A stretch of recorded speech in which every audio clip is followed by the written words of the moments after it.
Hi everyone, I hope you're all doing well. Racing games can be pretty fun, but stressful, especially when what I really want to do is just drive around as fast as the vehicle will let me and recklessly, at least in video games. LEGO 2K Drive came out in 2023 and was developed by Visual Concepts. It's a game known for its approachable racing for both kids and adults, its open world, and like all LEGO games, its destructibility. I finally got a chance to give it a try and put in around 5 hours. So what were my first impressions? You play as a rookie race car driver and you can choose from a roster of characters at any time that you collect as you play. But watch out for whatever hat you're wearing, as they won't always fit in each vehicle. Adorably, the game warns you about that. Anyway, you're trying to win the Sky Cup trophy in Bricklandia. It's a simple premise to get you to progress in the game by winning races and challenges and building up or customizing your car. As I mentioned before, this is a first impressions video, and I only put in slightly over 5 hours. But so far, it's been a very funny and well-acted game, with humorous characters and cutscenes, and like other LEGO games I've played, it works for both kids and adults. California-based Visual Concepts used the older Unreal Engine to develop this game, but it still looks great. Colors are vibrant and playful, with a mix of realistic elements like dirt and grass, and against LEGO elements like brick clouds and cactuses. The lighting was immersive as well, and reflections off of water or implied plastic surfaces were realistic. Horizons also made you feel like you were actually in a LEGO movie.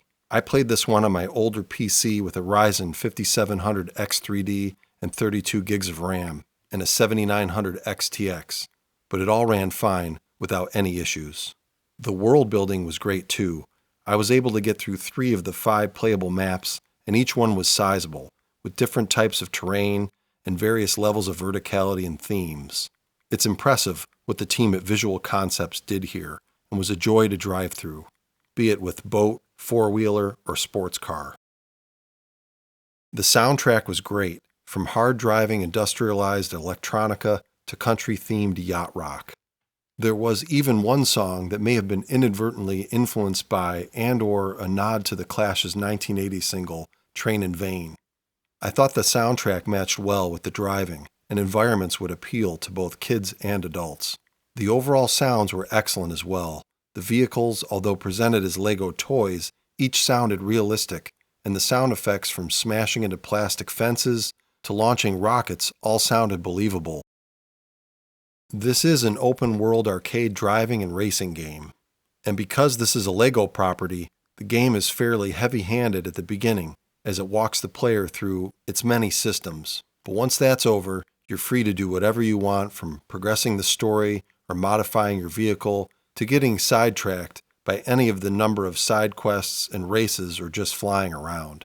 Yes, there's a split screen option, which I thought was great, and if you don't like the auto-transforming of vehicles depending on the surface you're on, you can change this in the settings.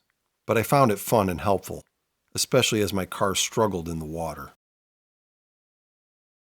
There weren't any difficulty settings in a traditional sense, but there was a change the race difficulty assist option, which adjusted how fast the rest of the cars were and how easier it would be for the player to catch up. There were also a generous amount of accessibility settings, from various colorblind modes, controller configurations, and visual directional cues. It was an overall easy UI to move through and fine for most kids and adults. So, what did I think of LEGO 2K Drive so far? First off, I think branding games with the publisher name is kind of cheesy, and I would have been fine with LEGO Drive. Other than that, I thought the game was great. The story was lighthearted and the acting was excellent. The graphics made me smile and feel like I was in a LEGO movie. The arcade driving was exciting and fun. I didn't have any technical issues, and there was a lot of stuff to do. So yeah, I highly recommend this title, especially for younger gamers, families, or anyone that just likes to drive fast. What do you think? I'd love to hear your thoughts on this game. I also hope you enjoyed or at least found this video helpful. If you did, please like and subscribe, as I'm trying to create a community to celebrate games with. Also let me know how I can improve. Your support and feedback keeps this channel going, and I just wanted to thank you all for that. Take care, be kind to each other, and let's make this world a better place.